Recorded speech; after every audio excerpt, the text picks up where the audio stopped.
जय जिनेंद्र बंधु, अभिनंदन है आप सभी का कार्यक्रम समस्या आपकी समाधान हमारा में।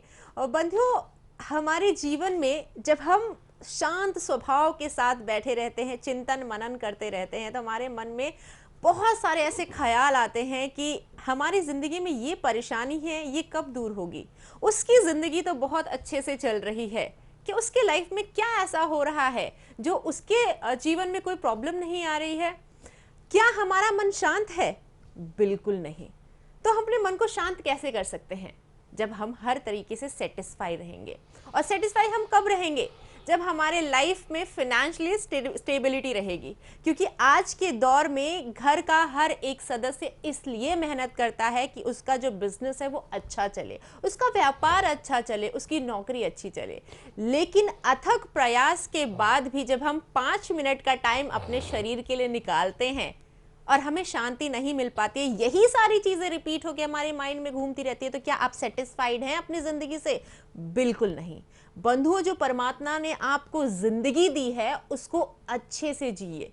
ये मत सोचिए ये प्रॉब्लम आ रही है। प्रॉब्लम तो हर किसी की लाइफ में आती है, लेकिन सॉल्यूशन आप कैसे निकालते हैं, उसका समाधान कैसे निकालते हैं, कौन सा मार्ग चयन करते हैं, ये जरूरी होता है। और इस कार्यक्रम के माध्यम से हम वही तो आपको बताते हैं, क्योंकि हमारे साथ स्टूडियो में हर बार उपस्थित होते हैं आप सभी का मार्गदर्शन करने के लिए पंडित अजीत शास्त्री गुरुजी, जो लगातार न जाने कितनों का उद्धार करते आ रहे हैं। इतने बिजी शेड्यूल में विधान कराते वक्त उनके माइंड में यही चलता है कि क्या नया आज अपने दर्शकों के लिए देना है हमें, ताकि वो अच्छा सोच सके। तो चलिए बिना विलंब के कार्यक्रम की शुरुआत करते हैं और स्वागत करते हैं गुरुजी का। गुरुजी अभिनंदन है। जय जिनेंद्र। जय जिनेंद्र, बहुत बहुत धन्यवाद। जी जी गुरुजी, लगातार आप बहुत, इस समय आपका शेड्यूल बहुत टाइट चल रहा है, बट एपिसोड आप नहीं चाहते कि रिपीट चले हमारे दर्शकों के लिए, फिर भी आप आ रहे हैं तो उसके लिए थैंक यू सो मच। गुरुजी, आजकल अगर दिवाली के बाद मैं बात करूं, कोरोना भी कहीं हद तक बहुत कम हो गया है, तो लाइफ ट्रैक पे वापस आ रही है। लोगों ने जो बिजनेस अपना बंद कर दिया था, व्यापार खत्म कर दिया था पूरी तरीके से कि हमें घाटा होगा, जो बची पूंजी है वो भी ना खत्म हो जाए, व्यर्थ वेस्ट ना हो जाए। बिल्कुल सच बात है। तो वो अब धीरे धीरे निवेश करना शुरू कर रहे हैं, ठीक बात, व्यापार की ओर आगे बढ़ रहे हैं, जो कि बहुत अच्छी चीजें कंट्री के ग्रोथ के लिए भी। ठीक बात।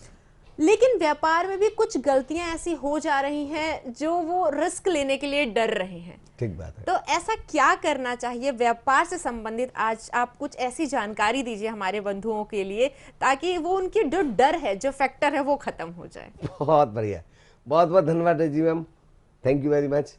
बहुत अच्छी बात आपने कही कि कुछ ऐसा बताया जाए कि लोगों के मन से व्यापार, देखो हकीकत बात है ये, आपने जो बात कही कितनी अच्छी बात कही कि लोगों ने जो जमा पूंजी थी उसको बिल्कुल बिल्कुल जकड़ के रखा था। कारण नहीं मालूम कब थर्ड वेव आ जाए, कब क्या हो जाए, कुछ नहीं पता, और सब कुछ बंद हो जाए तो कम से कम से हमारा घर का लालन पालन तो चलता रहे, हमारी दाल रोटी तो चलती रहे, ये लोगों के मन में विचार आने लगा था। तो ऐसी स्थिति में जब लगा कि लगभग सब कुछ ठीक हो रहा है, पटरी पे वास्तव में वापस हमारा देश ही नहीं पूरा विश्व वापस पटरी पर आ रहा है, और मैं भगवान जगन्नाथ से यही मंगल कामना करूंगा कि वापस ये कोरोना का रोना बंद हो, कोई भी बड़ी बीमारियों से निजात हो और वापस हम पटरी पर आए। सवाल आपने बहुत अच्छा किया कि जो लोगों के पास थोड़ी बहुत जमा पूंजी है उससे वो व्यापार करना चाहते हैं, लेकिन उनके मन में डर इस बात का है कि कहीं वह व्यापार करने से उसकी वह जमा पूंजी भी खत्म ना हो जाए। तो उसके लिए उन्होंने प्रयास किया। तो देखिए मैं आपको अब बताता हूं, सबसे महत्वपूर्ण बात है इसमें देखिए मैम कि कौन व्यक्ति क्या व्यापार करे इसका चयन करना आवश्यक है।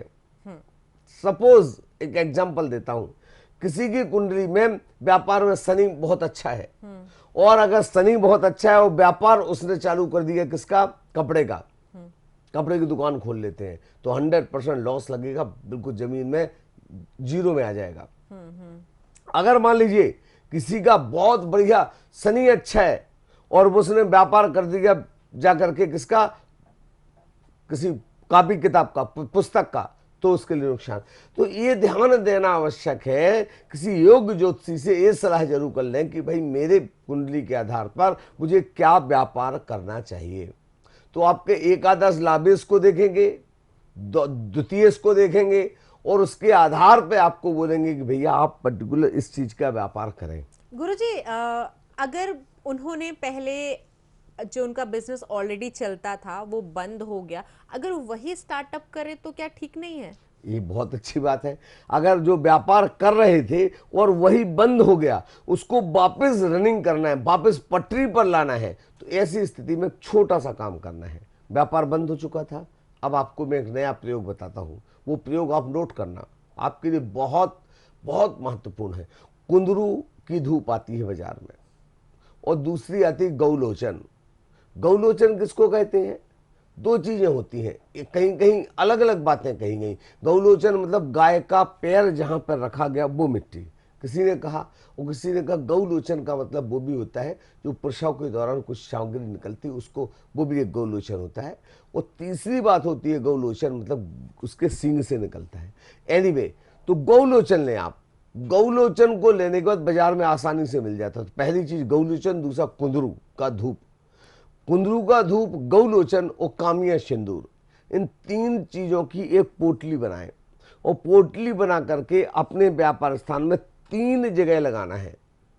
3 जगह कहां कहां लगाओगे? एक गेट के पास, एक जहां आप बैठते हो उसके पास, और तीसरा जिसमें आप धन रखते हो उसमें।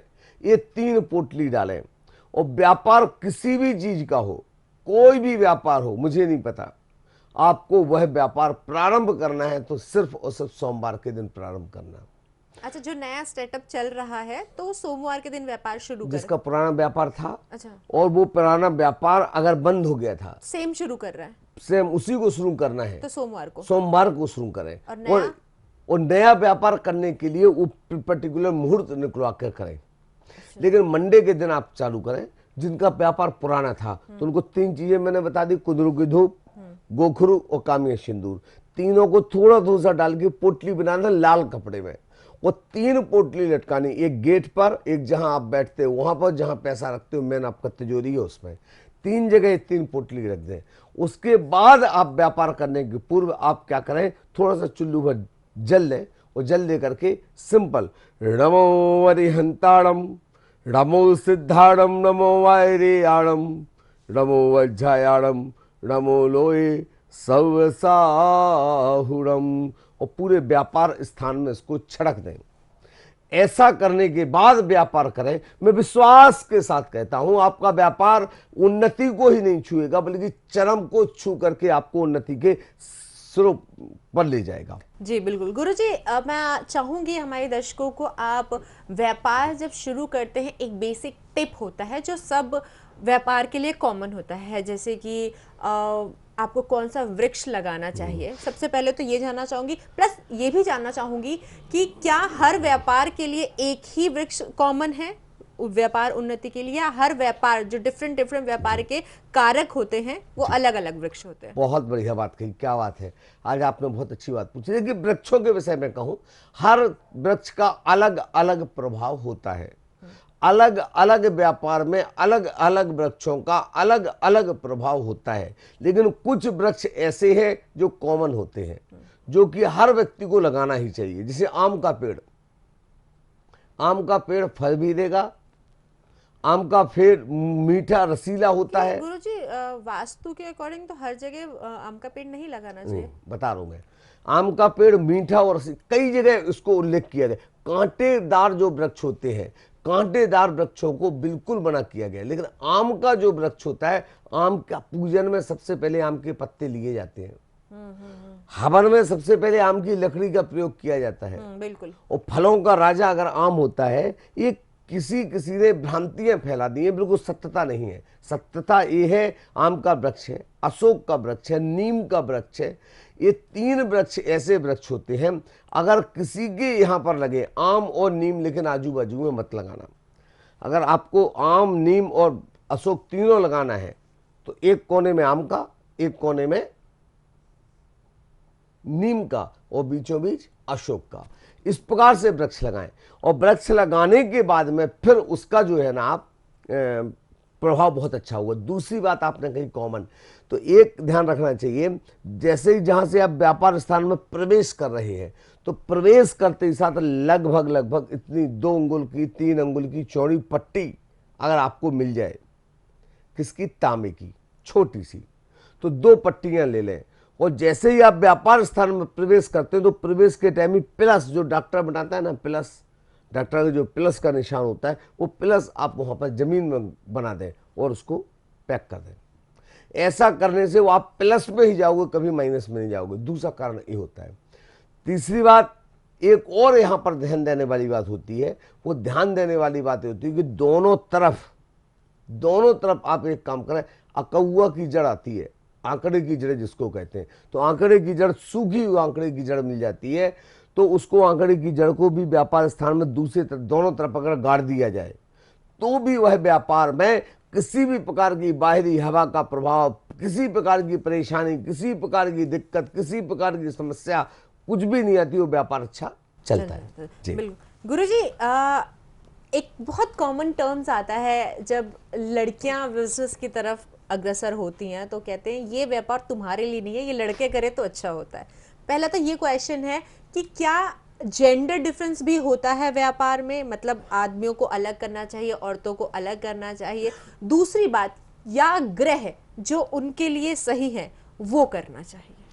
बहुत ज़्यादा अच्छी बात कही। आज की डेट में महिलाएं हवाई जहाज से लेकर के, पायलट बनकर से लेकर के, और वह सेना में लड़ाकू विमान भी उड़ा रही हैं। बिल्कुल।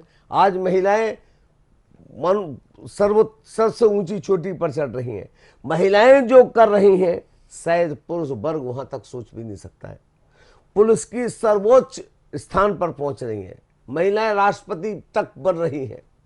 तो महिलाएं ऐसे कुछ भी काम है जो ना कर पाए, ये बात बिल्कुल गलत है। मैं महिला मातृत्व शक्ति को प्रणाम करता हूं। लेकिन एक बात इसमें आपने कही, वो बहुत अच्छी बात है। कुछ चीजें ऐसी होती हैं जो राशि के अनुसार महिलाओं में और पुरुषों में बिल्कुल डिफरेंट होता है। तो व्यापार में जहां तक बात करें, कुछ व्यापार ऐसे होते हैं जो महिलाओं के लिए सूट नहीं करते हैं। कॉमन नहीं, कुंडली के आधार पर। जैसे हर महिलाओं के लिए कुंडली में देखा जाए तो किसी महिला के लिए खाद्य पदार्थ का काम सूट नहीं करेगा, किसी भी महिला के लिए नहीं, किसी महिला को, किसी के लिए, किसी के साथ में ऐसा होगा लोहे का व्यापार सूट नहीं करेगा। जैसे जनरली 99% देखा जाता है जो सैनिटरी का व्यापार होता है, सैनिटरी का, पाइप का, गिट्टी का, ईंटा का, सीमेंट का, छड़ का, रेती का, मकान बनने से संबंधित, और स्पेशली वो सैनिटरी का विशेष करके, वो अगर कोई महिला व्यापार करती है और रन करती है तो वो व्यापार उन्नति को नहीं जाएगा, नहीं सक्सेस। किसी भी महिला के लिए, किसी भी महिला के लिए ये कॉमन चीज है। लेकिन ग्रह नक्षत्र तो एक ही समय में एक पुरुष का भी जन्म हो रहा है, उसी समय में एक औरत का भी जन्म हो रहा है, तो उसके लिए ग्रह नक्षत्र तो सब कॉमन है, तो फिर ये कहाँ से टर्म्स आ जाते हैं? बहुत बढ़िया। जब हम कुंडली बनाते हैं तो उस समय लिखा जाता है महिला है कि पुरुष है। देखा, महिला है तो उसके अलग ग्रह नक्षत्र का प्रभाव पड़ेगा, पुरुष है तो उसका अलग पड़ेगा। ये जमीन आसमान का फर्क है। जब हम कुंडली बनाते हैं तो महिला और पुरुष को मेंशन करना पड़ेगा। अगर आपने वो महिला की कुंडली बना रहे थे और धोखे से पुरुष लिख दिया उसको बनाते टाइम, और आपने वो कुंडली बना के दे दी, तो वो कुंडली गलत हो जाएगी उसकी। अच्छा, इनके लिए अलग होते हैं? हाँ, इसके लिए बिल्कुल डिफरेंट होता है। तो ये चीज का जानना बहुत आवश्यक है। दूसरी बात, महिलाओं के लिए सबसे खास बात होती है, महिलाओं में मातृत्वता होती है। जिन महिलाओं का बहुत ज्यादा मंगल उग्र का होता है, वह बहुत ज्यादा उल्टा बोलने वाली, मतलब एगोस्टिक जिसको कहते हैं, जिनको कहा जाता है कि बहुत चिड़चिड़ापन, गुस्सापन और एकदम स्ट्रेट फॉरवर्ड वाली जो महिलाएं होती हैं, वो महिलाएं कभी भी, उनको लगता है कि हम व्यापार अच्छा करेंगे, लेकिन वो कभी भी, मंगल प्रभावी जातक महिला कभी भी बहुत अच्छा व्यापार नहीं कर सकती है, एक गारंटी है। और मंगल प्रभावी जातक पुरुष उतना ही अच्छा व्यापार करेगा। आपने एक एपिसोड में बताया था ये। हाँ, तो इतना जमीन आसमान का फर्क होता है। तो आवश्यकता है, क्योंकि देखो महिलाओं के लिए क्या है, मातृत्व भी, उनको गुरु बहुत अच्छा हो, महिलाओं का बुद्ध अच्छा हो, महिलाओं का शुक्र अच्छा हो, ऐसे ग्रह अच्छे होंगे तो वह लोगों को अपने आप आकर्षित करेंगे, लोगों को अपने आप व्यापार की ओर खींचेंगे और उनका व्यापार दिन दूना 4 गुना वृद्धि को प्राप्त होगा। तो कुछ ग्रह का होना, अगर वो ग्रह गड़बड़ है महिलाओं के, अगर पूर्ण मंगली है कोई महिला, तो उस महिला को एक बात का विशेष ध्यान देना चाहिए। वो विशेष बात यह है, उसको कभी भी किसी भी प्रकार से वो नहीं करना चाहिए। क्या नहीं करना चाहिए कि मंगली जातक कुंडली है तो उसको व्यापार डायरेक्ट नहीं करना चाहिए, मंगल की जाप करके, पूजा करके, अनुष्ठान करके उसकी पूजा करना चाहिए। कोई भी व्यापार में अगर जी, वो जाती हैं तो जी, जैसा आपने जी। बताया कि सैनिटरी वगैरह का बिजनेस उन्हें नहीं करना जी, चाहिए। जी, जी। गुरुजी, अक्सर लाइफ में देखा जाता है कि एक साथ कई सारी प्रॉब्लम्स आ जाती हैं, जी, जी। चाहे वो व्यापार की हैं, चाहे वो हेल्थ रिलेटेड है, घर में कलेश है, हस्बैंड वाइफ में नहीं बन रहा है, तो वो बिल्कुल अकेली हो जाती है। ठीक बात। तो उस स्थिति में चाहे वो पुरुष हो चाहे वो महिला हो, जब वो अकेला हो जाता है उसके अनुसार, क्योंकि उसके माइंड में यही चलता है कि हम अकेले हो गए हैं, तो उस सिचुएशन में उसे कोई साथी चाहता है, तो भक्तामृत स्तोत्र में ऐसा कोई मंत्र है जिसका साथी बन पाए? क्या बात है, बहुत गजब, बहुत गजब। कि तेरे जैसा न जग में है साथी, तेरे जैसा न जग में है साथी, तुम हो दीपक और हम सब हैं बाती, दर पर जो आवे खाली ना जावे, दर पर जो आवे खाली ना जावे, तुमरे बिन हमेरा कोई नहीं, तुमरे बिन हमेरा कोई नहीं। जी हाँ, भक्तांबर का काव्य नंबर 11।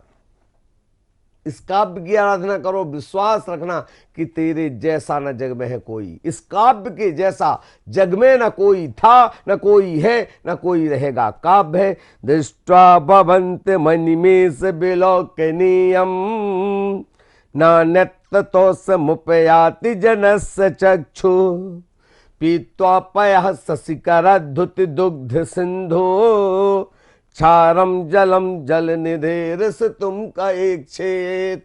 इस काव्य को अनवरत रूप से पढ़ते रहिए, इस काव्य की आराधना करिए। दुनिया के जो आपके अपने पराये हो चुके हैं वो वापस आपके अपने हो जाएंगे। जीवन में खुशियां खुशियां और खुशियां ही आ जाएंगे। बिल्कुल, आपके जीवन में खुशियां रहे, गम आपको छू भी ना पाए, घर संपत्ति हमेशा आगे बढ़ती रहे। इसी के साथ इजाजत दीजिए। गुरुजी बहुत बहुत धन्यवाद। थैंक जय यू। जिनेन्द्र। जय जिनेन्द्र। जय जिनेन्द्र।